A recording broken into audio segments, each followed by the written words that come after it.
Bien, hermanos, vamos a iniciar una nueva serie de predicación relacionada con la oración. La verdad que es una situación, o la oración es ¿Y por qué pensamos en esta serie de predicación? Sin duda que la oración es una palabra común entre nosotros. La oración es algo que nosotros hacemos constantemente. Aunque si somos honestos, la verdad que no es constantemente. Y nuestra oración tiene que ser trabajada, tenemos que crecer en esa vida de oración. Um, en general nosotros tenemos una relación con la oración más bien de dependencia frente a las circunstancias que tenemos. Y por lo tanto nuestra oración probablemente se acrecienta o se intensifica en los momentos de crisis. No sé si es así. Yo creo que sí. En los momentos de crisis nosotros oramos al Señor más fervientemente, buscamos su rostro. No sé si tenemos algún problema o un aprieto económico, tenemos un hijo enfermo, nuestra vida en general devocional de oración se intensifica.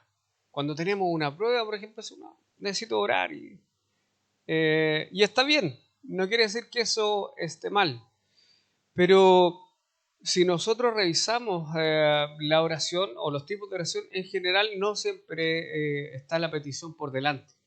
Entonces la Escritura nos habla de distintos tipos de oración y yo creo que el Señor, o sea, creemos como equipo que creemos que el Señor quiere trabajar y avanzar en nosotros en esa área, ¿ya?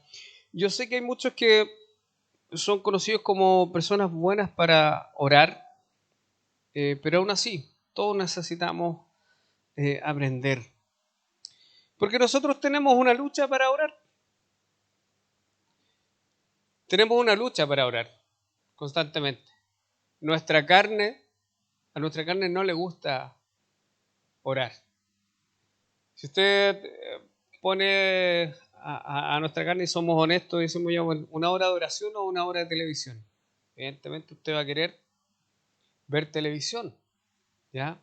Que el Señor nos ayude para que eso no sea así, ¿ya? Pero si somos honestos también, la oración no es solo petición. Nosotros revisamos oraciones que están en la Escritura y hay oraciones de intercesión, oraciones de gratitud, oraciones en que el pueblo está afligido y obviamente demanda, ¿cierto?, del Señor su asistencia, su protección. Hay oraciones conocidas como oraciones de arrepentimiento, Salmo 51, ¿ya? Hay oraciones de invocación como la que el profeta Elías hizo. En fin, hay tantos tipos de oraciones y si hay alguien que oraba en la Escritura era Jesús, ¿ya? Nuestro Señor Jesucristo era alguien que oraba constantemente, oró cuando tenía que elegir a los discípulos, se apartaba constantemente a orar. En los momentos de mayor aflicción, en Getsemaní, ¿cierto? ¿Qué es lo que hizo Jesús? Oraba. Cuando ve a los cambistas en la casa del Señor o en el templo, ¿qué es lo que dice? Dice que la casa iba a ser llamada casa de oración. Entonces la oración, y quiero si hay algo que me gustaría lograr o conseguir, no solo en este sermón, sino que en general en la serie, es que podamos entender lo subversivo que es la oración, ¿ya? Y tener claridad con que la oración no es algo para cambiar la voluntad de Dios, sino que la oración tiene que ver con alinear nuestros corazones con lo que Dios dice. El Señor ordena nuestros corazones, el Señor ordena nuestras emociones. Y por eso que la oración es tan importante. Un autor dice lo siguiente a propósito de la oración. Dice que el propósito básico de la oración es llegar a ser como aquel con quien pasamos tiempo en comunión. Es decir, si nosotros oramos a nuestro Dios, obviamente nos vamos a parecer más a Él, ¿ya? Porque vamos a tener más tiempo de oración. Como dicen en el mundo, dime con quién andas y te diré quién eres. Es decir, la oración a nosotros nos permite conocer el carácter de Dios, conocer la voluntad de Dios y conocer a este Dios que es insondable, nunca lo vamos a terminar de conocer. Eso es lo que ocurre. Otro autor que es John Piper, digamos más conocido, dice, si trato de orar por personas o circunstancias sin tener la palabra de Dios enfrente, para que guíe mis oraciones, suceden varias cosas negativas. Lo primero es que tiendo a ser repetitivo. ¿Le pasa a usted? Como que está orando y después vuelve y repite lo mismo. Solo oro por las mismas cosas todo el tiempo. Y otra cosa es que mi mente comienza a divagar. No sé si le pasa. En esta época de teléfonos inteligentes nosotros estamos cada vez más idiotas. La sabiduría se va de nosotros. El teléfono inteligente parece que tuviera todas las respuestas. Ahora mira, hasta con inteligencia artificial. Que es un tema, un desafío para nosotros. ¿Ya? Y nosotros nos volvemos cada vez más poco inteligentes. Pero es cierto, a todos nos ha pasado que estamos orando y de pronto nos fuimos. Nos fuimos. Después nos damos cuenta que estábamos orando. O nos quedamos dormidos, tantas cosas. ¿Ya? Y por eso yo creo que necesitamos una vida de oración. Pero también necesitamos entender los tipos de oración que hay en la Escritura. ¿Ya? Y hoy el tipo de oración que voy a abordar es la oración de gratitud. ¿Ya? Una oración de gratitud.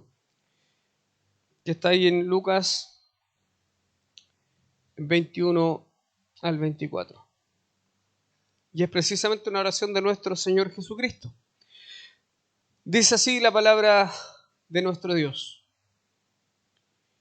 En aquella misma hora Jesús se regocijó en el Espíritu y dijo, yo te alabo, oh Padre, Señor del cielo y de la tierra, porque escondiste estas cosas de los sabios y entendidos y las has revelado a los niños. Sí, Padre, porque así te agradó. Verso 22. Todas las cosas me fueron entregadas por mi Padre, y nadie conoce quién es el Hijo sino el Padre, ni quién es el Padre sino el Hijo, y aquel a quien el Hijo lo quiera revelar. Y volviéndose a los discípulos les dijo aparte, bienaventurados los ojos que ven lo que ustedes ven, porque les digo que muchos profetas y reyes desearon ver lo que ustedes ven y no lo vieron, y oír lo que ustedes escuchan y no lo oyeron. Amén. La oración es importante, hermanos, y la oración está en el centro de la Escritura. La oración está desde el Antiguo Testamento hasta el Nuevo Testamento. Parte en el primer libro con Génesis y termina en oración ahí en Apocalipsis. Algunos sitúan el inicio de la oración en el huerto del Edén. Dicen que Adán y Eva probablemente tenían este tiempo de comunión con Dios.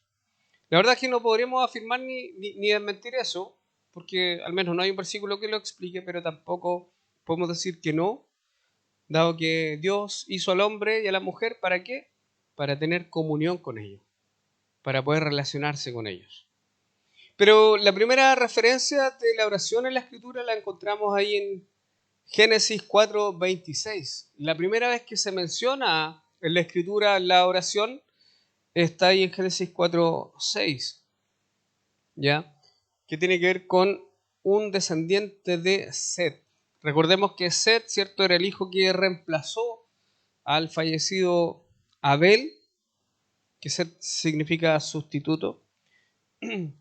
Y Set tuvo un hijo que se llamó Enos, ¿ya? Enos, que significa hombre.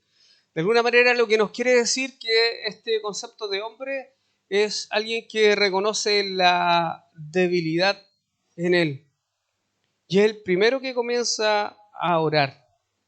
Probablemente dicen algunos que es el primero que experimenta esta separación con Dios y que surge naturalmente este anhelo de comunicarse y de relacionarse con este Dios.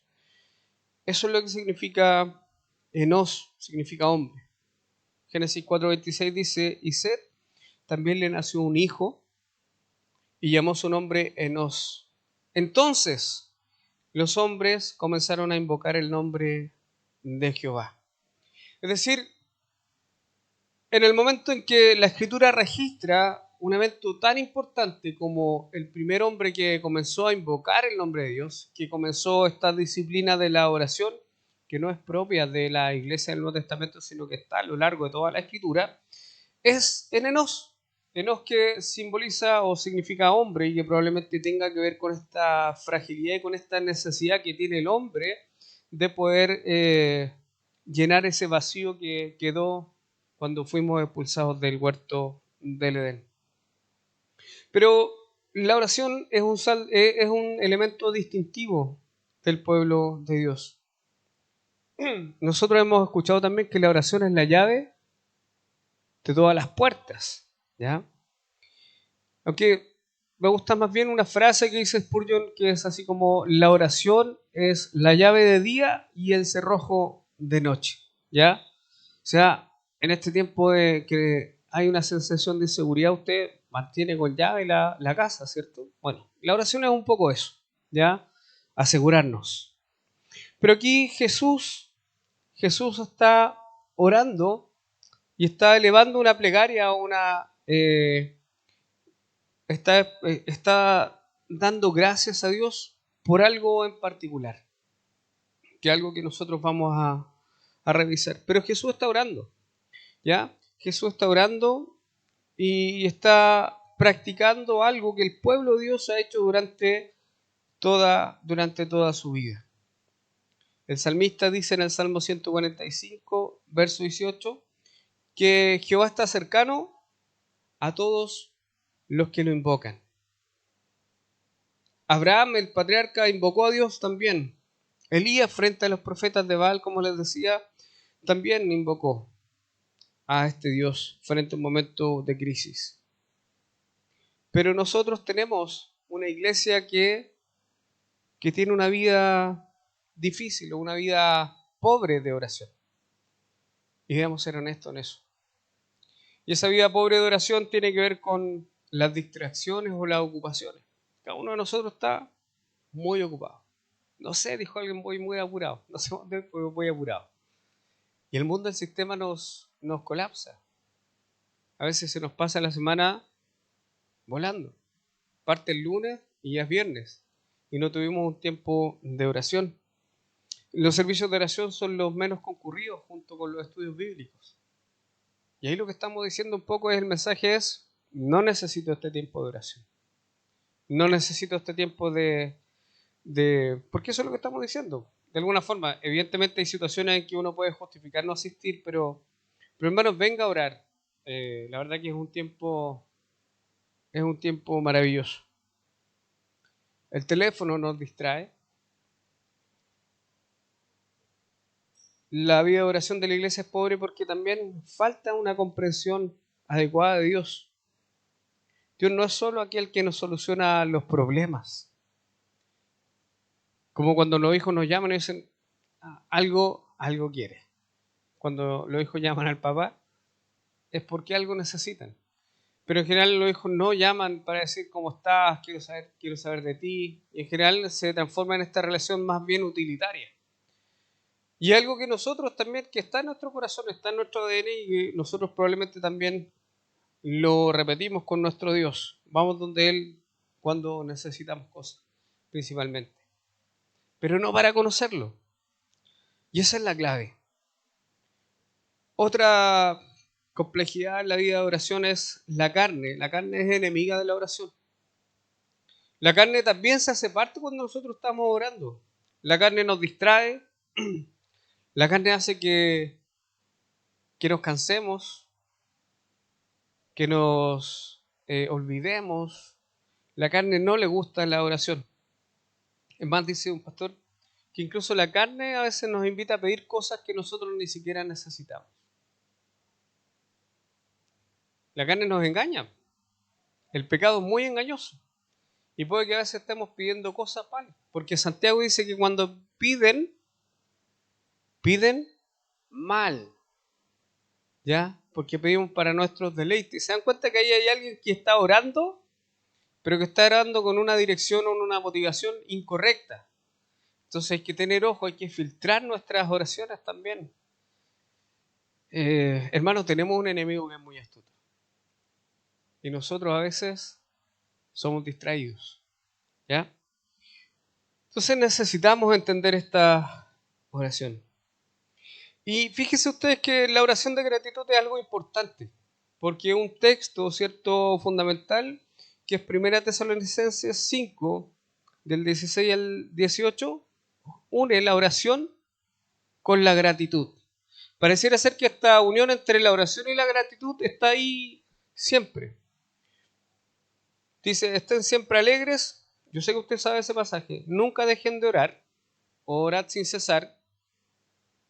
Sean agradecidos en todas circunstancias, pues esta es la voluntad de Dios para ustedes, los que pertenecen a Cristo Jesús. ¿Se dan cuenta que está la oración y la gratitud unida? ¿Ya? Y entonces ahora vamos a nuestro pasaje que la verdad que voy a enfocar solo en uno o dos versículos. Pero es interesante porque Lucas 10 está en el contexto en que Jesús está en su ministerio terrenal, en pleno apogeo, está siendo conocido. De hecho, Herodes pensó en algún momento, en el capítulo 9 de Lucas, Herodes pensó que Juan había resucitado. Él envió la misión de los 12 primero, la misión de los 12 fue un éxito, después está la misión de los 70 o 72, dependiendo de la versión, que también fue exitosa. Él ha alimentado multitudes, él está hablando de la llegada del reino, y en este momento es donde Jesús va a elevar esta oración, de gratitud. Hay una discusión sobre quién quería ser el mayor. Regresaron los 70 diciendo que los demonios se nos sujetan en tu nombre. Y Jesús le dice, miren, lo más importante es que ustedes es que sus nombres estén escritos en los cielos. Ahí Jesús lo que hace es que ordena las emociones y el corazón de los discípulos. Le dice, miren, lo importante más allá de lo que ustedes hagan es que ustedes son hijos del Señor y sus nombres están escritos en el cielo, donde nadie más los va a poder borrar. Entonces, a partir del verso 21 es donde, frente a todas estas circunstancias que acabo de describir, Jesús eleva esta oración de gratitud. Jesús da gracias. Y esta oración está conectada con la presencia del Espíritu Santo. Yo les hablé hace un momento de que incluso nuestras oraciones a veces son estorbadas por la carne. Y a veces la carne está orando y nosotros no nos damos cuenta. Pero aquí la oración de gratitud muestra que Jesús está conectado y lleno del Espíritu Santo.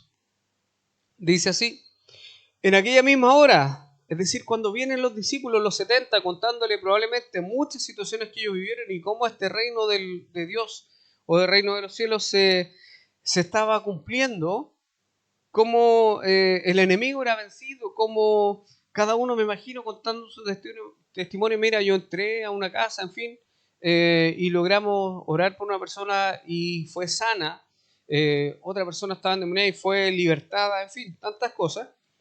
Ellos vienen con todas estas emociones a flor de piel, y ¿qué es lo que hace Jesús? Jesús deposita toda esa confirmación de su ministerio en Dios.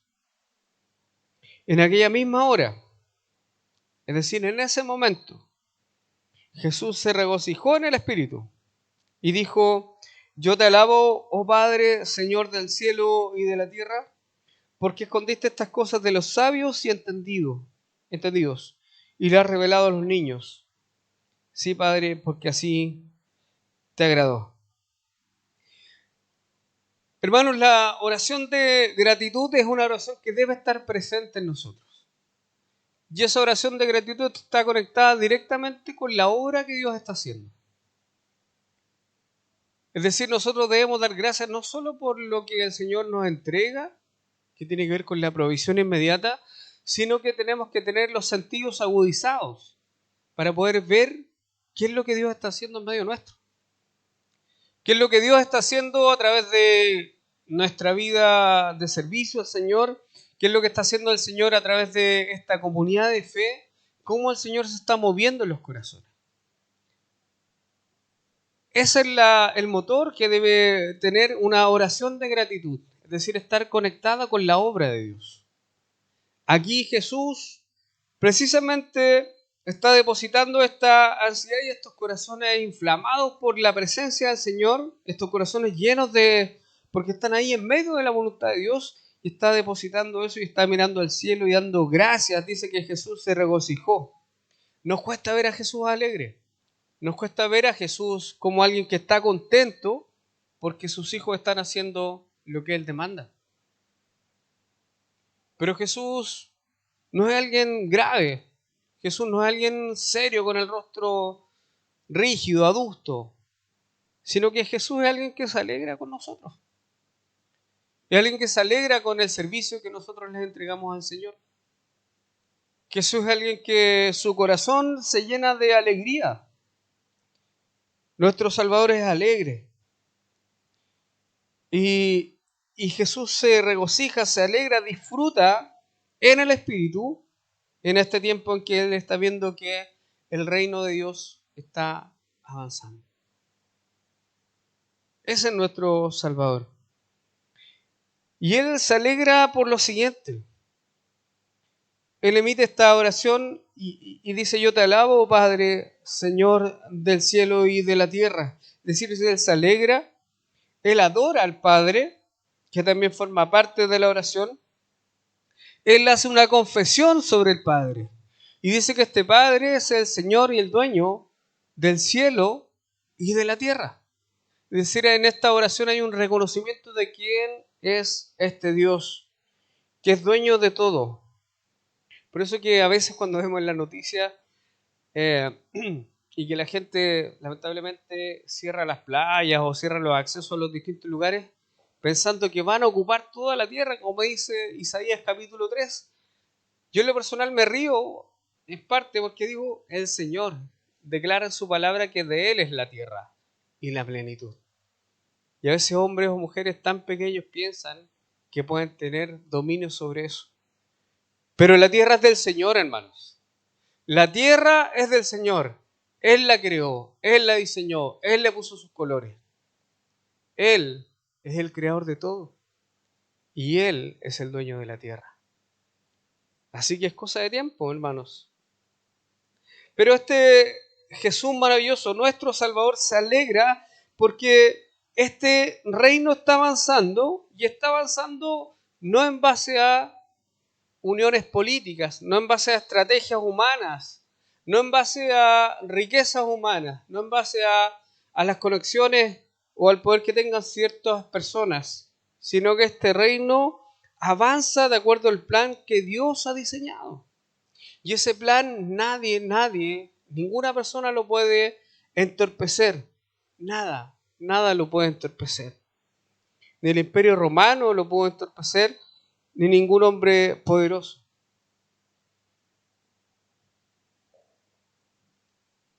Hermanos, ni en la Alemania nazi lo pudieron obstaculizar cuando prohíben, ¿cierto?, el culto cristiano, ni en la Unión Soviética tampoco. Hay hermanos ahí que dieron la lucha y que el Evangelio siguió avanzando. Está Richard Wurmbrand en la Alemania soviética o el pastor Dietrich Bonhoeffer en la Alemania de Hitler. Y el Evangelio siguió avanzando. Siguió avanzando. En América Latina, en las ciudades o en los países donde hay mayor persecución, Colombia particularmente y México, el Evangelio sigue avanzando. Sigue avanzando. Aquí en Chile, en la Araucanía, hay iglesias cristianas que han sido quemadas en la macrozona sur.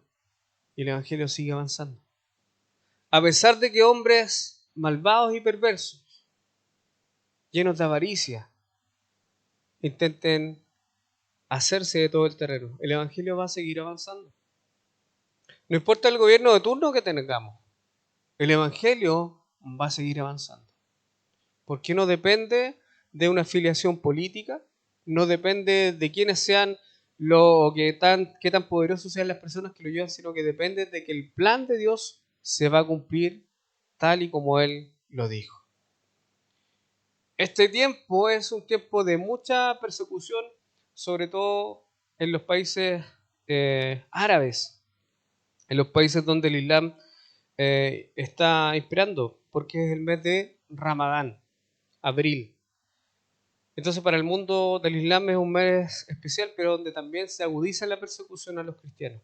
Así que hermanos, también tengamos tiempos de oración con nuestros hermanos que están ahí, en Siria y en otras partes. Pero bien, aquí lo que hace Jesús es que el plan de Dios está avanzando y está avanzando sobre ciertas personas que probablemente si uno quisiera pensar en una estrategia no pensaría en ellos. Dice, te alabo Padre del cielo y de la tierra porque escondiste estas cosas de los sabios y entendidos y las has revelado a los niños. Sí, Padre, porque así te agradó. Aquí Jesús dice que en realidad en el idioma original lo que está diciendo es que Dios escondió de manera cuidadosa, eso es lo que quiere decir. Dios escondió de manera cuidadosa el Evangelio para que no lo pudieran encontrar ni los sabios ni los entendidos. ¿Ha escondido usted algo en la casa? ¿Chocolate? ¿Para que no lo encuentren? Ya, amén. Sí, uno esconde esas cosas, ¿cierto?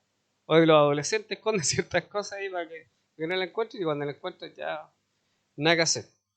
La Nutella, en fin. Bueno, es que no me gusta eso, pero piensa en un chocolate. Usted lo esconde, ¿cierto? Donde están los calcetines, en fin, no sé, cualquier cosa. Pero bien. Pero lo interesante aquí que dice Jesús es que Dios el Padre escondió de una manera muy cuidadosa el Evangelio para que aquellos que fueran considerados como sabios o entendidos no lo encontraran. Y la Escritura nos habla de que Dios esconde ese tesoro en vasos de barro. Es decir, en vasos que no son llamativos ni atractivos para el sistema. Y es llamativo porque si uno estudia estas palabras, los sabios y los entendidos son dos palabras distintas, obvio, pero tienen un significado distinto. Porque cuando él habla de los sabios, utiliza una palabra que es sofos, de donde viene la palabra filosofía, es decir, aquellos que aman el conocimiento. Aquellos que están en las grandes unidades o universidades de estudio, es decir, aquellos sabios, aquellos filósofos que intentan buscar lo que el apóstol Pablo ve ahí en Hechos capítulo 17, donde los griegos buscaban sabiduría, ¿se acuerda? Entonces, dice Jesús que Dios escondió cuidadosamente el Evangelio, esta buena noticia, de aquellos que podían buscarlo o encontrarlo mediante el conocimiento. Es decir, el Evangelio no tiene que ver con que se revele a alguien que busque el conocimiento.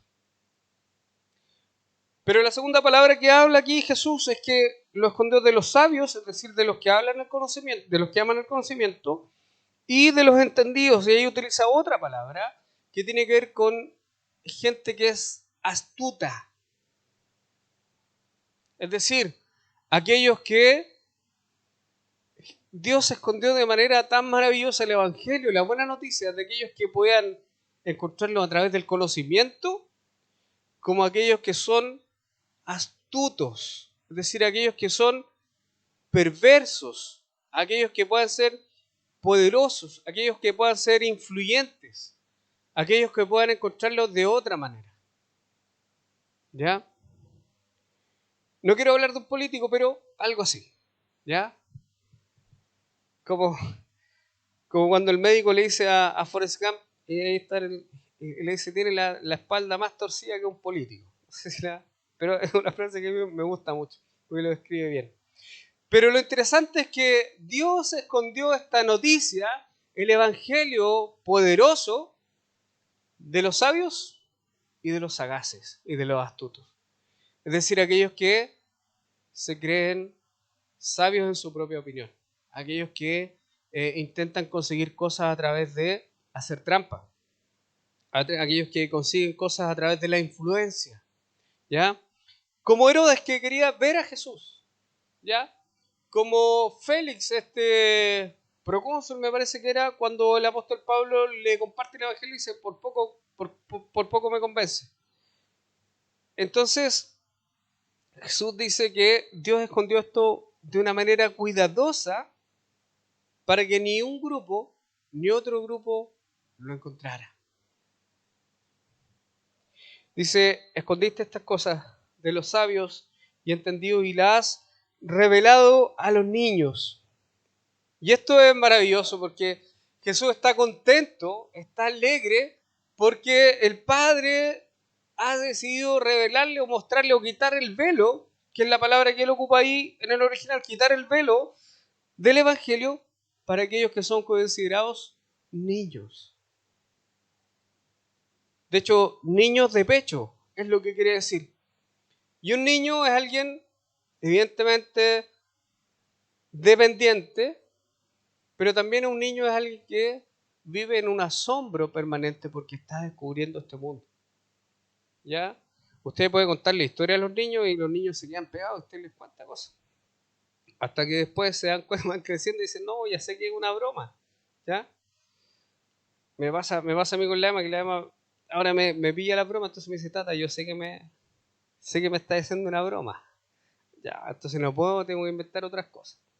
Pero bien, pero Jesús lo que está diciendo ahí es que Él escondió el Evangelio de aquellos poderosos, de aquellos que pueden llegar por distintas formas, para mostrárselo a aquellos que son dependientes, para aquellos que son niños. Y eso es lo maravilloso del Evangelio, hermanos. Eso es lo maravilloso, que usted y yo, frente a la sociedad, no somos ni tan importantes, ni tan influyentes, ni tan poderosos, ni tenemos todo el dinero, en fin, no tenemos la posición para que esta sociedad nos considere importantes. Y eso precisamente es la característica que debe identificar a aquellos que conocen el Evangelio. Y eso no es cerrarle la puerta a quienes tienen una posición de influencia, a quienes son considerados como personas con un alto poder adquisitivo o ricos, en fin. No tiene que ver con cerrarle la puerta a ellos. Ellos también necesitan el Evangelio. Y muchos, como ellos, también creyeron en el Evangelio. Por ejemplo, tenemos a Teófilo, ¿cierto? Que significa amado por Dios, que es a quien se le envió el libro de Lucas, precisamente este Evangelio, y el libro de los Hechos, que era alguien muy importante. Usted no le dedicaba un libro a una persona que no fuera tan importante en la antigüedad. Está Susana, que era de las mujeres que servían a Jesús. Está la esposa del gobernador de Chuza, como las mujeres que servían a Jesús, y mujeres importantes. ¿Ya? Entonces, hay personas que son importantes y que también necesitan, bueno, todos necesitan el Evangelio, pero que también llegan al Evangelio. ¿Ya? Pero principalmente pareciera ser que la Escritura nos muestra de este Dios maravilloso que tiene una predilección, una fijación particular con aquellos que son necesitados, con aquellos que son débiles frente a la sociedad. Y eso somos nosotros, hermanos. Por eso que Jesús se alegra, porque todos nosotros vemos, ¿cierto? Y tenemos, el Señor ha puesto una sensación o un termómetro de justicia, y nosotros vemos que hay injusticia en nuestra sociedad. Todos nosotros nos damos cuenta que hay cosas que no funcionan y vemos que hay situaciones muy injustas. Vemos que hay mucha desigualdad. Y eso obviamente quizá a veces es explotado por movimientos políticos para decir, ok, yo soy la solución. Nunca ha sido la solución. Pero Jesús se da cuenta de esa situación. Pero también Jesús se da cuenta que Dios que permite esa situación, también sabe que Él va a administrar una justicia de una manera distinta. Entonces aquellos que son considerados como nada, dice el apóstol Pablo, entonces van a avergonzar a los que sí son considerados algo en la sociedad. Aquellos que son débiles, entonces van a avergonzar a aquellos que son fuertes en la sociedad. Entonces Jesús está hablando y está contento porque sabe que Dios va a dar vuelta a la situación que él está viendo en la sociedad. En los tiempos de Jesús, en general la gente tenía solo la posibilidad de comer una vez al día. Y habían otros que evidentemente pasaban en banquete y entonces estaba esta desigualdad. Y cuando él habla, ¿cierto?, de la parábola del rico y Lázaro, dice, bueno, tú recibiste tus bienes y Lázaro sus males. Pero ahora Lázaro es está descansando aquí, ya es consolado acá. Entonces lo que está haciendo, lo que hace probablemente que el corazón de Jesús se alegre, es que Dios invierte el sistema de justicia o el sistema del mundo. Y lo invierte de manera tal que lo que es importante para el mundo no es importante para Dios. Lo que es débil para el mundo es fuerte para Dios. Lo que es pobre para el mundo es rico para Dios. Y eso es lo que alegra el corazón de Jesús. Y eso es lo que debiera alegrar nuestro corazón, hermanos. Deberíamos dar gracias y tener una gratitud permanente porque el Señor tiene un sistema de valores completamente distinto de lo que el mundo tiene. 1 Corintios dice, miren hermanos vuestra vocación, 1 Corintios 26, en adelante. No son muchos sabios según la carne, ni muchos poderosos, ni muchos nobles, sino que lo necio del mundo escogió Dios para avergonzar a los sabios. Lo débil del mundo escogió Dios para avergonzar a los fuertes. Y lo vil del mundo y lo menospreciado escogió Dios, y lo que no es, para deshacer lo que es, a fin de que nadie se jacte en su presencia. Es decir, nadie diga que es mérito suyo.